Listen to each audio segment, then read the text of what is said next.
MG Classes. Sharpen your thinking. Join us and feel the difference.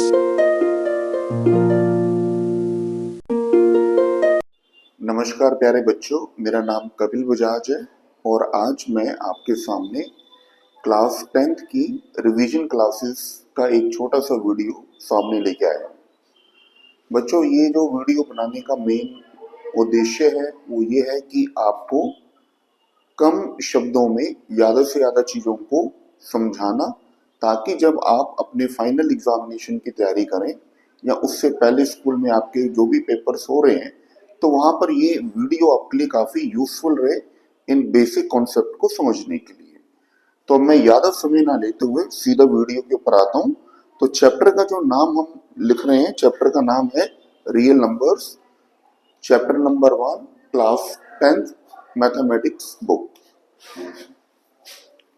Real numbers के बारे में पहले हम थोड़ा सा जानने की कोशिश करते हैं कि रियल नंबर है क्या।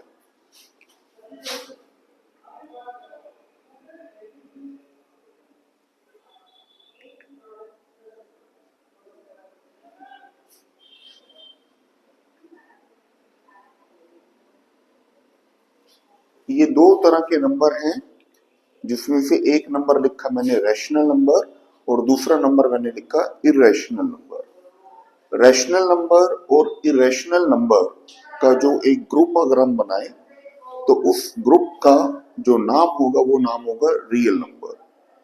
तो इन शॉर्ट मैं आपसे ये कहना चाहता हूँ कि real number includes both types of numbers, rational numbers as well as irrational numbers. अब ये रैशनल नंबर क्या चीज है देखिएगा। अगर हम किसी भी नंबर को इस फॉर्म में यानी कि P अपॉन Q फॉर्म में एक्सप्रेस कर सकते हैं तो उस नंबर को हम लोग बोलेंगे रैशनल नंबर। लेकिन कंडीशन इसमें यह है कि this Q should not be equal to 0। Any number which can be expressed in terms of P upon Q such that Q is not equal to 0 is called rational number.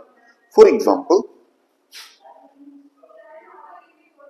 5 by 6, 7 by 8, 9 by 11 and so on. तो इस तरह से हम काफी सारे rational number लिख सकते हैं। अब अगर हम बात करें इरेशनल नंबर की, तो इरेशनल नंबर का पहले मैं एग्जांपल दे रहा हूं, फिर मैं आपको बताता हूं कि किन नंबर्स को हम इरेशनल नंबर कह सकते हैं।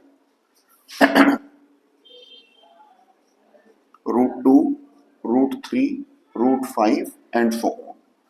तो ऐसे नंबर जिनको हम रेडिकल साइन के अंदर लिखते हैं, this is called radical sign. Those numbers which are written under the radical signs are called irrational numbers.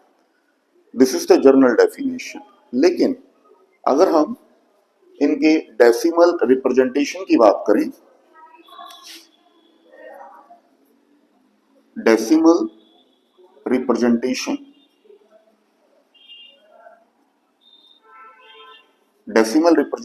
Of rational and irrational number, तो in case of a rational number जो decimal representation होना चाहिए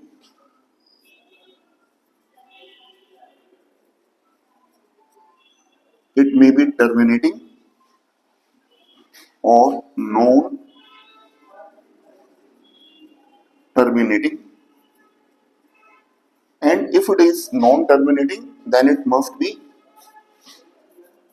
recurrence, यानी कि उसका repetition होना चाहिए digit का। एक एग्जांपल ले लेते हैं हम। अगर हम जैसे एग्जांपल लें 3/4, पहला एग्जांपल मैंने लिया 3/4, तो 3/4 का अगर मैं डेसिमल रिप्रेजेंटेशन आपको करके बताऊं,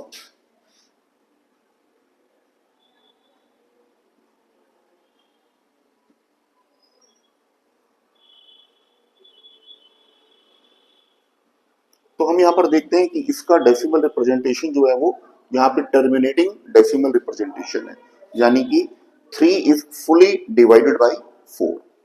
Let us take another example in which we find that the decimal representation is non-terminating. For example, the number is 5/6. So let us see what is the decimal representation of a 5/6.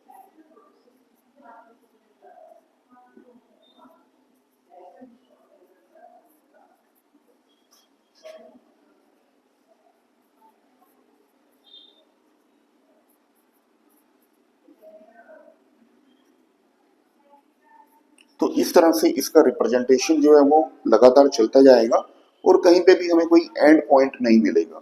तो this type of a decimal representation is called non terminating.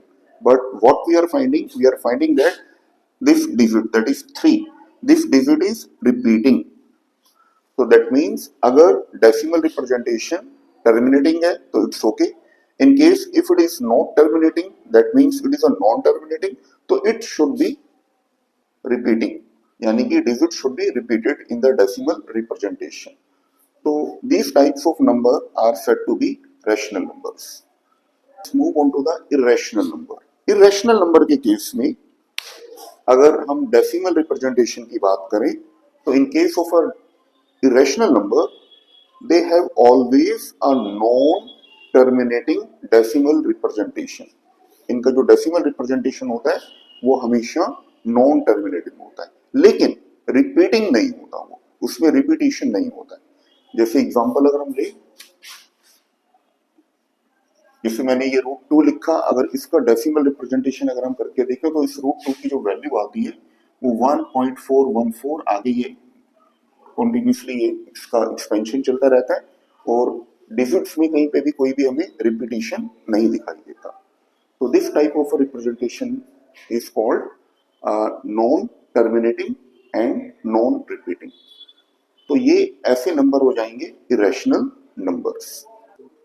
तो बच्चों, rational number और irrational number के बारे में हम लोगों ने थोड़ा सा पढ़ा कि रैशनल नंबर और इरेशनल नंबर एक्चुअली में क्या नंबर्स हैं और इनका किस टाइप का डेसिमल रिप्रेजेंटेशन होगा। इसके बाद जो नई चीज मैं आपको बताने जा रहा हूं नंबर सिस्टम से रिलेटेड, वो है कंपोजिट नंबर। अब ये कंपोजिट नंबर मैं आपको क्यों बता रहा हूं, इसके पीछे क्या मेरा मेन पर्पस है आपको बताने का, क्योंकि अगर आप देखें तो आपके चैप्टर में एक थ्योरम गिवन है, fundamental theorem of arithmetics.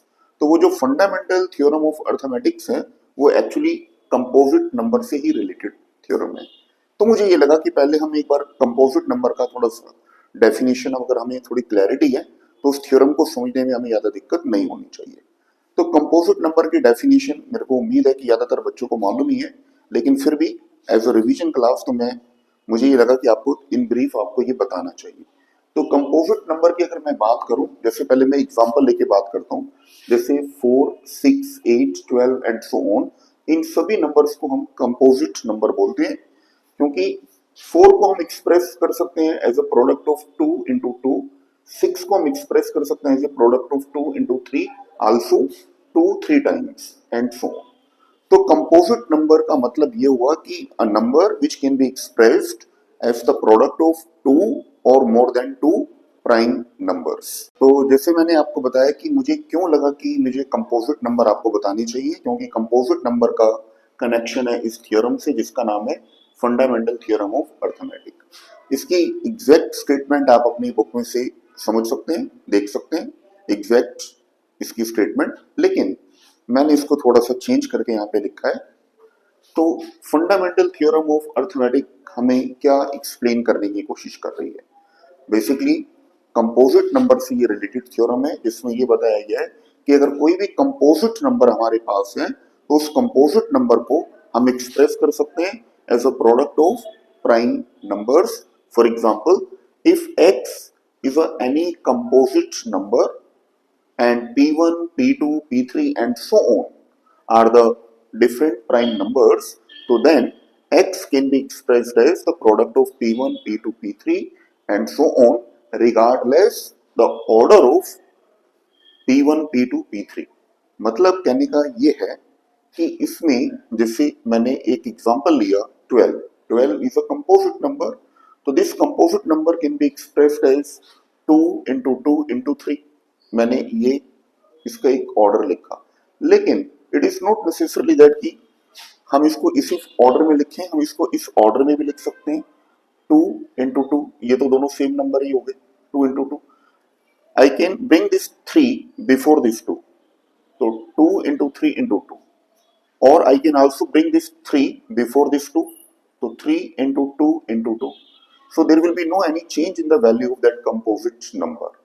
So that is your choice. If you want to maintain the order, it's okay. If you don't want to maintain the order, then it is also okay. But you can do one thing. What? You can express any composite number as the product of prime numbers. So this is all about the fundamental theorem of arithmetic. तो बच्चों मैं अब एक छोटा सा आपको एक application बताना चाहता हूँ ये फंडामेंटल थ्योरम ऑफ अर्थमेटिक का। तो इसका एप्लीकेशन बताने के लिए मैंने एक क्वेश्चन यहाँ पर लिया है जो कि आपकी टेक्स्ट बुक का ही क्वेश्चन है, क्वेश्चन नंबर 6। और इस क्वेश्चन के अंदर ये हमें दो नंबर गिवन है 7 into 11 into 13 plus 13 which is equal to 1014, and the next number is 7 into 6 into 5 into 4 into 3 into 2 into 1 plus 5 equal to 5045। Question में हमसे ये पूछा गया है कि ये जो नंबर्स हैं ये नंबर्स कंपोजिट नंबर्स क्यों हैं और इसका हमें एक्सप्लेनेशन देना है। तो बिल्कुल सिंपल सा फंडा है, आपको मेरे को उम्मीद है कि काफी हद तक क्लैरिटी हो चुकी होगी कि अगर हमें ये एक्सप्लेन करना है कि ये फंडामेंटल कंपोजिट नंबर्स हैं तो this numbers should be expressed as the product of prime numbers और प्राइम फैक्टराइजेशन। तो जैसे अगर हम 1014 की बात करते हैं तो 1014 का जो प्राइम फैक्टराइजेशन होगा वो होगा 2 into 3 into 13 into 13। So 1014 can be expressed as, this number can be expressed as the product of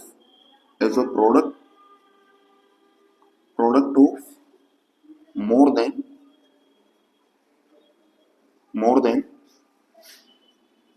two prime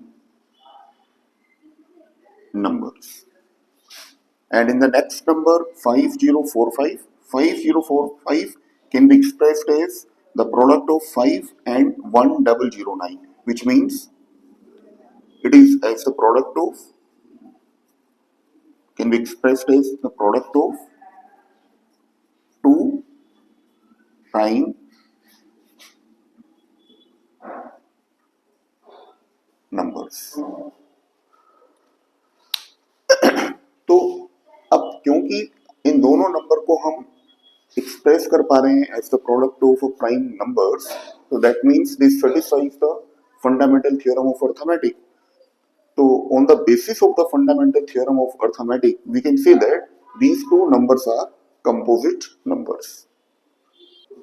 बच्चों अब इसके बाद जो नेक्स्ट चीज मैं आपको बताने जा रहा हूं जो इस चैप्टर का लास्ट लेकिन काफी मेजर पार्ट है वो है to finding the HCF and LCM of the number. HCF you know very well, highest common factor, and LCM means the least common multiple। और ये दोनों चीजें हम फाइंड आउट कर रहे हैं by using the prime factorization method, means PFM method. तो ये HCF और LCM कैसे निकालना है और कैसे इसको हम प्राइम फैक्टराइजेशन मेथड को यूज करेंगे तो उसको एक एग्जांपल की मदद से समझने की हम कोशिश करेंगे। जैसे मेरे पास ये दो नंबर है 96404, इसका मुझे LCM निकालना है और जैसे कि मैंने यहाँ पर लिखा हुआ है ऑलरेडी कि मेरे पास इन दोनों नंबर का HCF मुझे गिवन है और HCF गिवन है तो मुझे इनका LCM फाइंड आउट करना है। लेकिन मैं इन दोनों का आपको HCF में निकाल के दिखा रहा हूँ। तो जैसे 96 और 404 का मैंने HCF निकाला by using the prime factorization method. तो पहले 96 को रिपीटेडली डिवाइड करते जा रहे हैं प्राइम नंबर से, 248 आ गया, फिर 2 से डिवाइड किया 24 आ गया एंड सो ऑन, और लास्ट में हमारे पास ये रिमाइंडर बच गया 1, यानी कि फुली डिवाइड हो गया। और that means it is equal to 2 raise to the power 5 into 3। इसी तरह से 404 के भी हमने प्राइम फैक्टर्स बना लिए और सिंप्लीफाई करने के बाद ये आया 2 raise to the power 2 into 101। अब इन दोनों नंबर में से हमें फाइंड आउट करना है हाईएस्ट कॉमन फैक्टर यानी कि HCF। तो 2 रेज़ टू द पावर 5 और 2 रेज़ टू द पावर 2 में से जो कॉमन फैक्टर हमें मिल रहा है वो कॉमन फैक्टर हमें मिल रहा है 2 raise to the power 2 which means equal to 4। तो इन दोनों नंबर का HCF आ गया 4। फिर हमें एलसीएम निकालना है, तो एलसीएम निकालने के लिए हमें ये वाला फार्मूला अपने दिमाग में रखना पड़ेगा, अपनी मेमोरी में रखना पड़ेगा, क्योंकि इसी फार्मूले की हेल्प से हम एलसीएम को फाइंड आउट कर पाएंगे अगर हमें एचसीएफ गिवन है।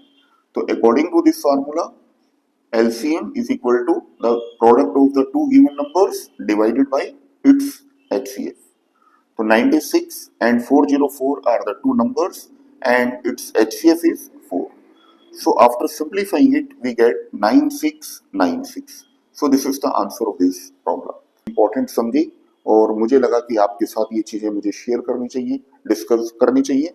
तो इन चीजों को ज्यादा टाइम में ना लगाते हुए बेसिक चीजों को समझकर बाकी कैसे इनको क्वेश्चंस में अप्लाई करना है, इसको हमें अच्छी तरह से ये टेक्निक को समझ लेना चाहिए और उसको फिर अप्लाई करना चाहिए।